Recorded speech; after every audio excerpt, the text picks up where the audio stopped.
The Tao of Self-Confidence, Episode 815. Welcome to the Tao of Self-Confidence, where I share stories of amazing women who have discovered their inner journey to self-confidence. Visit our website at thetaoofselfconfidence.com. Your inner journey to self-confidence awaits. Well, hello, friend. Welcome to the Tao of Self-Confidence, where I share stories of amazing women who have discovered their inner journey to self-confidence. I'm your host today, Sheena Yap Chan, and welcome to another edition of our Asian Women Who Boss Up book tour. I'm really excited to have this amazing lady on today. She is a cancer survivor, a global speaker, a coach, and an addiction recovery advocate, and I'm so excited to have her on today to share her wisdom and story. And so without further ado, I'm going to introduce you to Cathy Trinh. Cathy, how are you today? Maybe you can fill in a little bit more about yourself to the listeners. Yeah, Sheena, thank you so much for having me. I'm really excited about this conversation that we're going to have. My name is Cathy Trinh, everyone. I'm based out here in Orange County, California, and I was born in Vietnam, October 21st, 1977. When I was a little girl, our little family escaped from Vietnam on a small fishing boat and lost at sea for 7 days. And by the grace of God, we were rescued in the middle of the ocean and found refuge in an Indonesian refugee camp for a year. And yeah, so we migrated into Orange County, California, and I've lived in Southern California for about 40 years now. Wow, thanks for sharing that. And I didn't even know that actually happened to you. So it's great that you're here today sharing your story. And how does the model minority myth hurt Asian women as a whole? You know, being a model, when I look at the word model minority myth, how it relates to me is I know personally, as being an Asian woman, it really has affected me in the workplace, definitely in the workplace, and above all, relationships with myself and relationships with other people. So what I do today, coming from where I came from, what I do is I'm a life coach. I speak at colleges, healthcare facilities, and in corporate environments. But before I became all this, I suffered from extreme low self-esteem, self-confidence. I didn't know my self-worth because part of my story, Sheena, is I'm a recovered alcoholic and drug addict. And I've also recovered from a hopeless state of mind. Coming from that in a recovery, recovery advocacy, I've seen myself grow beyond measure. I am so grateful to have become the person that I am today because of all this stuff that I put myself through, and I hid this secret for a very long time. I wasn't as it affected myself in the workplace, I didn't speak up for myself. I had, again, low self-esteem. I didn't ask, for a raise and what I wanted. And so just sheerly the fear that people would find out that they wouldn't like me because of where I came from. So I feel like, it did affect me, but because I've been able to overcome my adversities, ultimately, I don't view my life that way anymore. And so it pushed me and it launched me into more self-growth and self-development. And again, just the lens of who I've become is different, I would say, from the traditional Asian woman. Thanks for sharing that so much, Cathy. I think, this is something that a lot of women can relate to, right? Not feeling enough, not feeling like we're good enough to go out there and, speak our truth, speak our voice. And it's really important to, share these types of vulnerabilities because it makes us realize just because we came from here doesn't mean we have to stay at this state. We can change our situation like what you did at any given moment to be that confident woman that we are today. And, why do you think creating a stronger representation of Asian women is so important to you? Thank you for asking that question. It's so important because, again, coming from a non-traditional Asian household, and the reason why I say it's non-traditional is because, and again, opposite of the model Asian woman, I'm the eldest of 3 girls in my family, and my father worked for the Metro City Bus, so he was around non-traditional Asian people. I mean, there was just a collection of individuals that he met throughout his whole entire life. He'd worked there for 35 years. And my mother worked for an international skateboard company when I was about 13 years old. And so for her to be working in an American environment surrounded with individuals that had tattoos and piercings and, just truly being accepting of that environment. Us girls in the family, we started getting tattoos and piercings at such a young age. And unfortunately, that led us into the influences of drugs and alcohol and in environments that my parents didn't even know. My parents,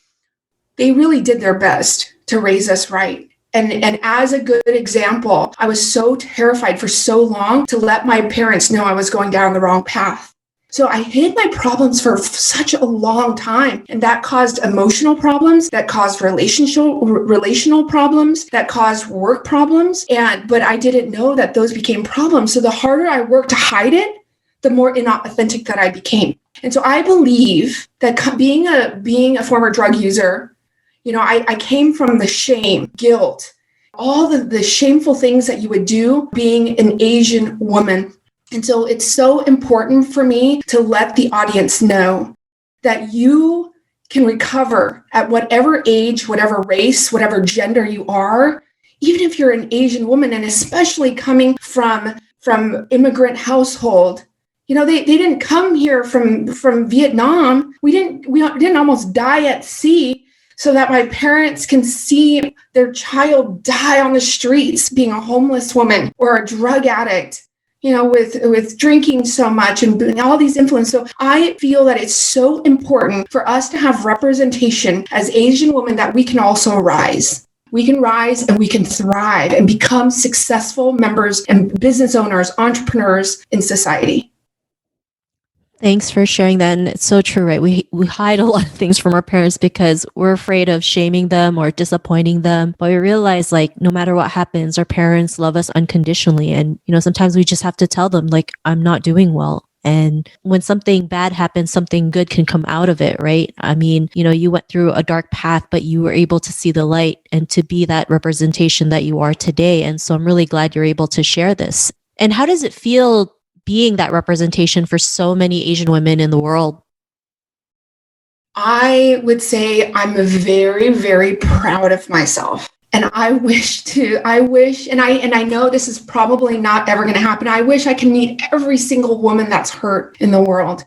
And that's probably not going to happen. But if I can step up with just being a voice, if they can catch wind of this podcast, if they can see me on stage, if they can hear a TED Talk, if they can feel the passion of the road of recovery and the presence meaning the present moment that I have been able to capture in my life, the beauty of life, or the presence with the TS, which is the gifts of having a sober mind, body, and soul. That is just my biggest hope. And I have overcome a lot. And I just want to let young women in the professional world, women that homeschooling their kids, moms, I want everyone to know that we are strong and we are resilient, no matter what race or color or religious preference that we have. And so it just makes me so proud of myself to see myself on this road of recovery for the past 18 years, to continue to take that big shovel that my mentor gave me years and years ago. And she said, dig. I want you to dig. Dig as deep as you can, self-excavate, do self-excavation, deep dive. Take your inventory, take your morals down, write it down.